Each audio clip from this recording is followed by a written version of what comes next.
Hello friends, आज मैं आपके साथ लेके आया हूँ इंटरनेशनल लॉ का एक और टॉपिक का नाम है sources of international law. International law के क्या क्या सोर्सेज होते हैं वो डिस्कस करेंगे इस वीडियो में। लॉन्ग क्वेश्चन रहने वाला है और ये पेपर में भी आपको लॉन्ग क्वेश्चन में ही आएगा। इस टॉपिक के सारे लिंक्स आपको डिस्क्रिप्शन में मिल जाएंगे। चलिए शुरू करते हैं। सोर्सेज ऑफ इंटरनेशनल लॉ का जब भी आपको लॉन्ग क्वेश्चन आता है तो आपने सबसे पहले मीनिंग लिखना है। मीनिंग मैं पिछली वीडियोस में डिस्कस कर चुका हूँ। मीनिंग एंड डेफिनेशन जब भी आप लिखते हो बीइंग स्टूडेंट तो टीचर के ऊपर काफ़ी अच्छा इंप्रेशन पड़ता है।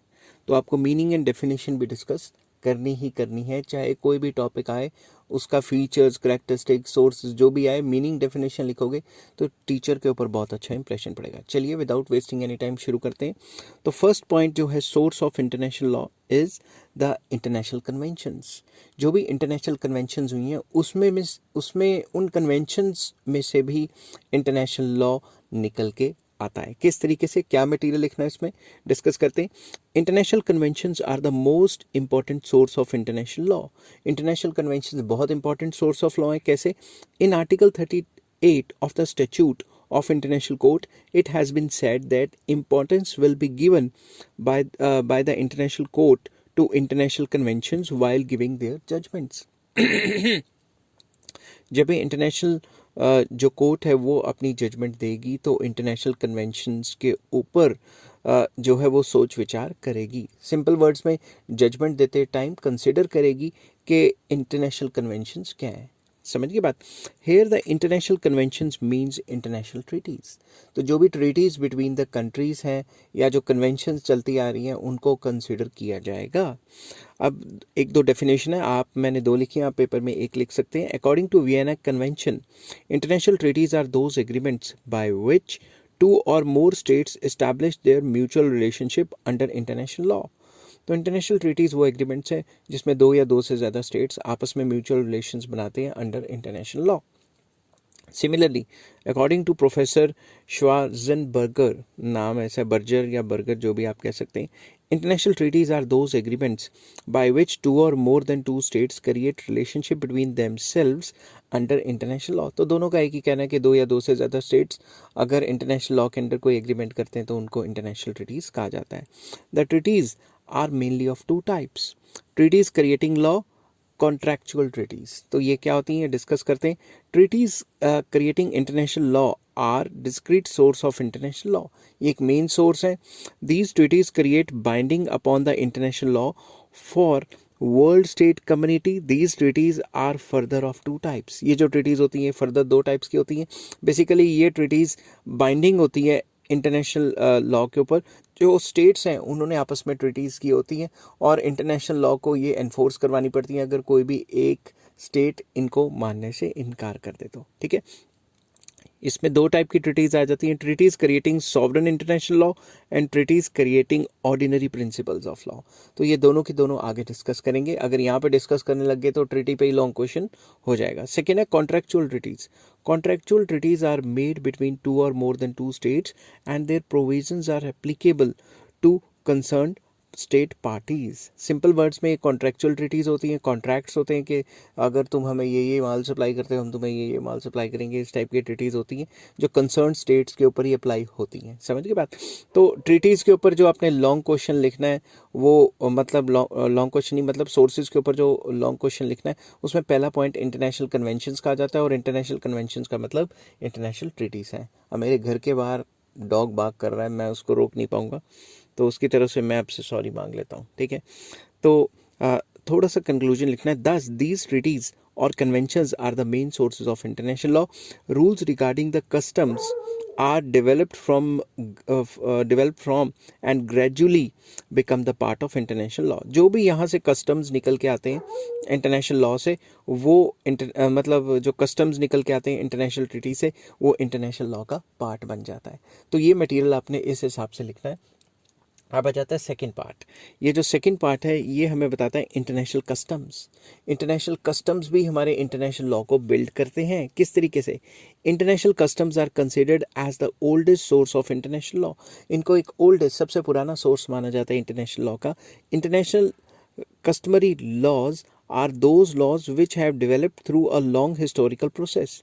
तो इंटरनेशनल कस्टमरी लॉज जो हैं वो लॉन्ग प्रोसेस से हिस्टोरिकली ड्राइव किए गए, ये नहीं कि आज के आज बन गए। Over the period of time जैसे जैसे कस्टम्स आते रहे नए नए, तो वो चीज़ें इंटरनेशनल लॉ में ऐड ऑन होती गई। समझ की बात। The main reason of importance of customs in international law is that international law is a need under the decentralise system. तो कस्टम्स ये कहते हैं कि इंटरनेशनल लॉ को डिसेंट्रलाइज सिस्टम के ऊपर लगना चाहिए। International community is not well organised and moreover there is no parliament or legislature which can enact law. हम सबको ये पता है कि इंटरनेशनल कम्युनिटी कोई वेल ऑर्गेनाइज नहीं है और इंटरनेशनल लॉ बनाने के लिए कोई पार्लियामेंट या कोई लेजिस्लेचर टाइप कोई चीज़ नहीं है।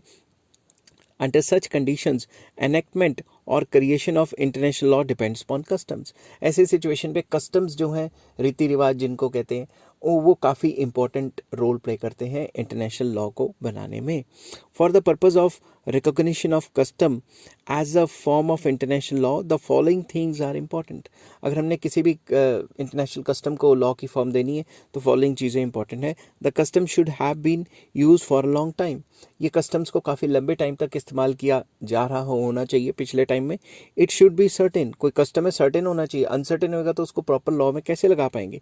It should have been used continuously. इसका इस्तेमाल लगातार हुआ होना चाहिए पिछले टाइमों में, पिछले वक्तों में, ठीक है। There should be uniformity in customs. Custom uniform होने चाहिए, मतलब सारे उसको एक ही तरीके से इस्तेमाल करें। The custom should be reasonable. Reasonable होना चाहिए। The custom should have been followed compulsorily, मतलब ये कस्टम्स को लगातार इस्तेमाल किया जा रहा है, ठीक है, और कंपल्सरीली सबको मतलब इसको फॉलो करना है। It should be moral and according to public policy. जो कस्टम है वो मॉरल होना चाहिए, मॉरल प्रिंसिपल्स पे होना चाहिए और पब्लिक पॉलिसी को सेटिस्फाई करना चाहिए। समझ की बात। ये सारी की सारी चीज़ें अगर कस्टम्स में है, इंटरनेशनल कस्टम्स में है, तो वो इंटरनेशनल कस्टम्स एक इम्पॉर्टेंट सोर्स है इंटरनेशनल लॉ का। तो चलिए थर्ड पॉइंट पे चलते हैं। General rules of accepted law by civil Nations.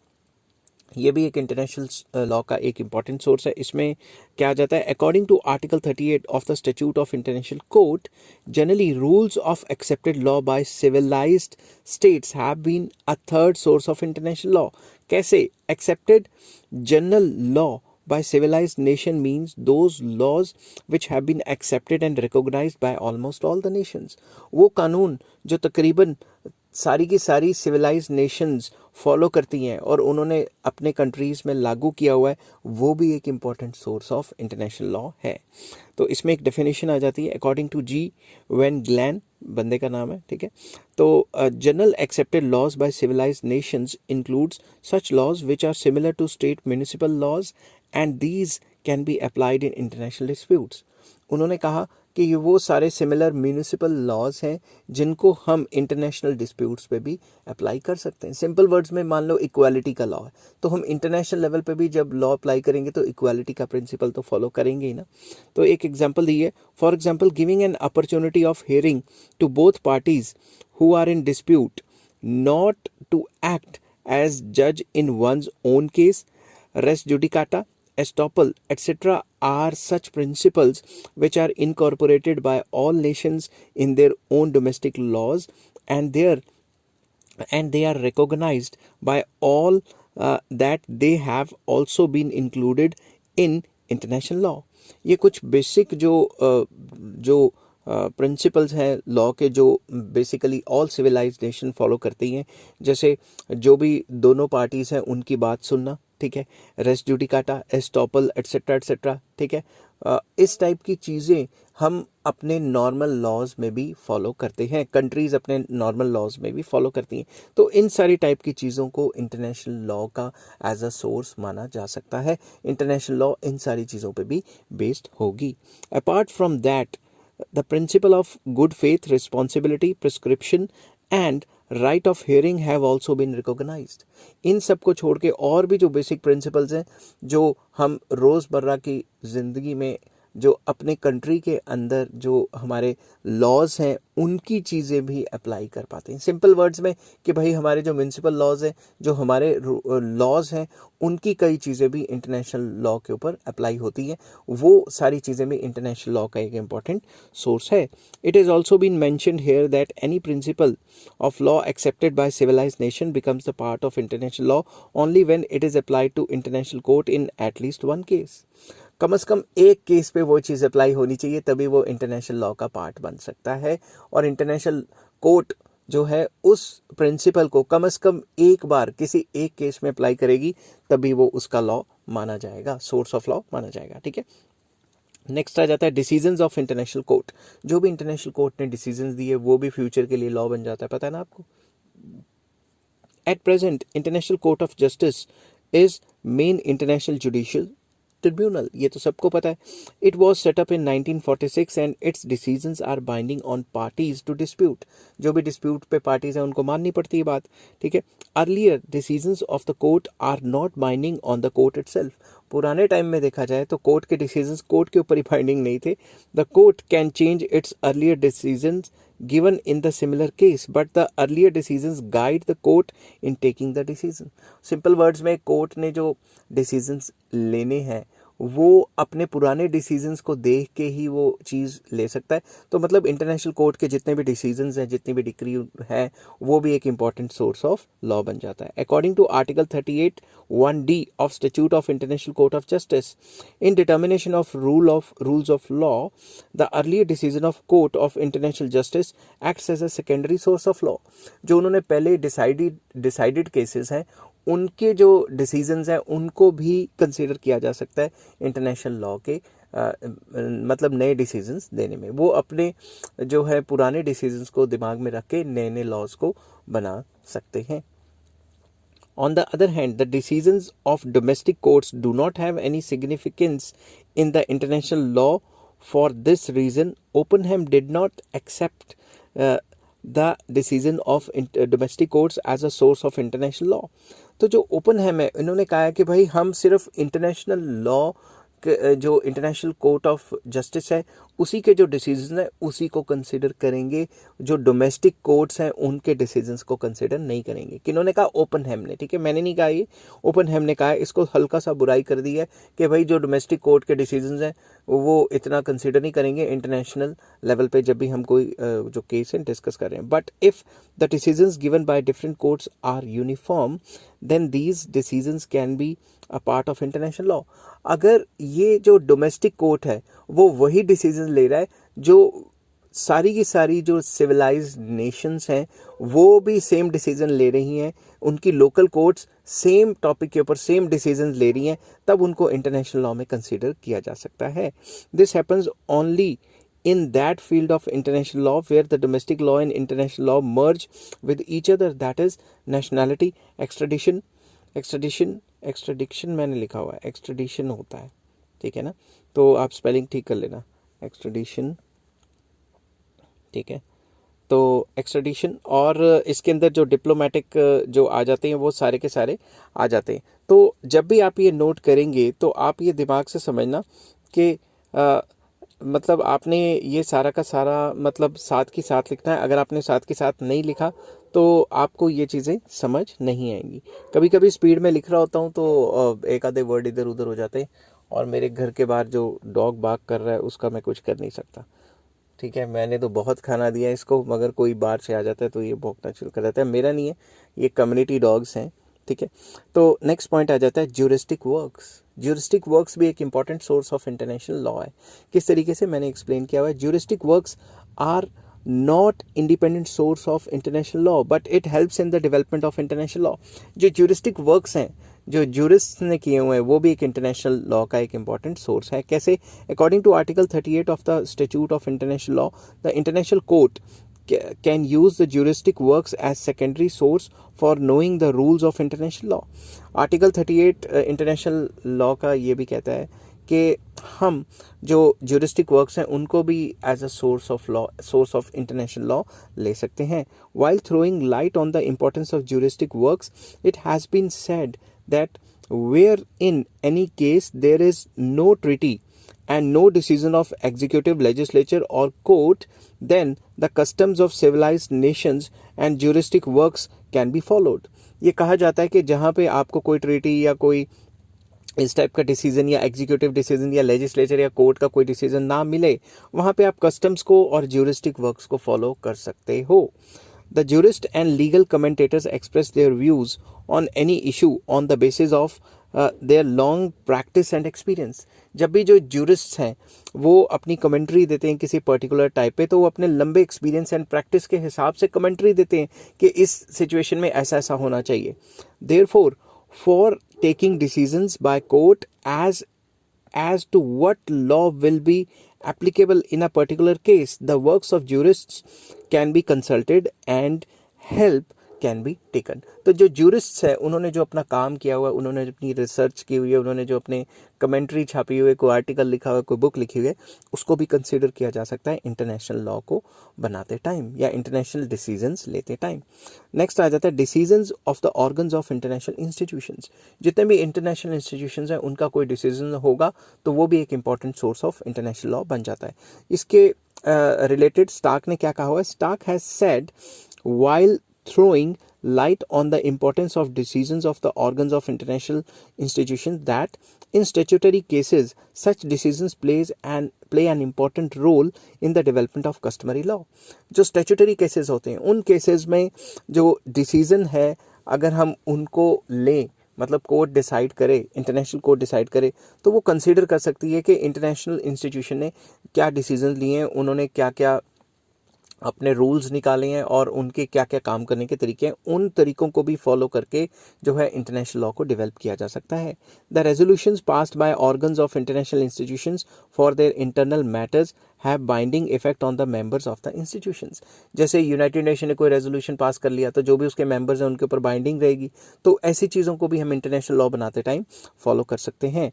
The organs of these institutions have right to give some legislative or semi-judicial decisions.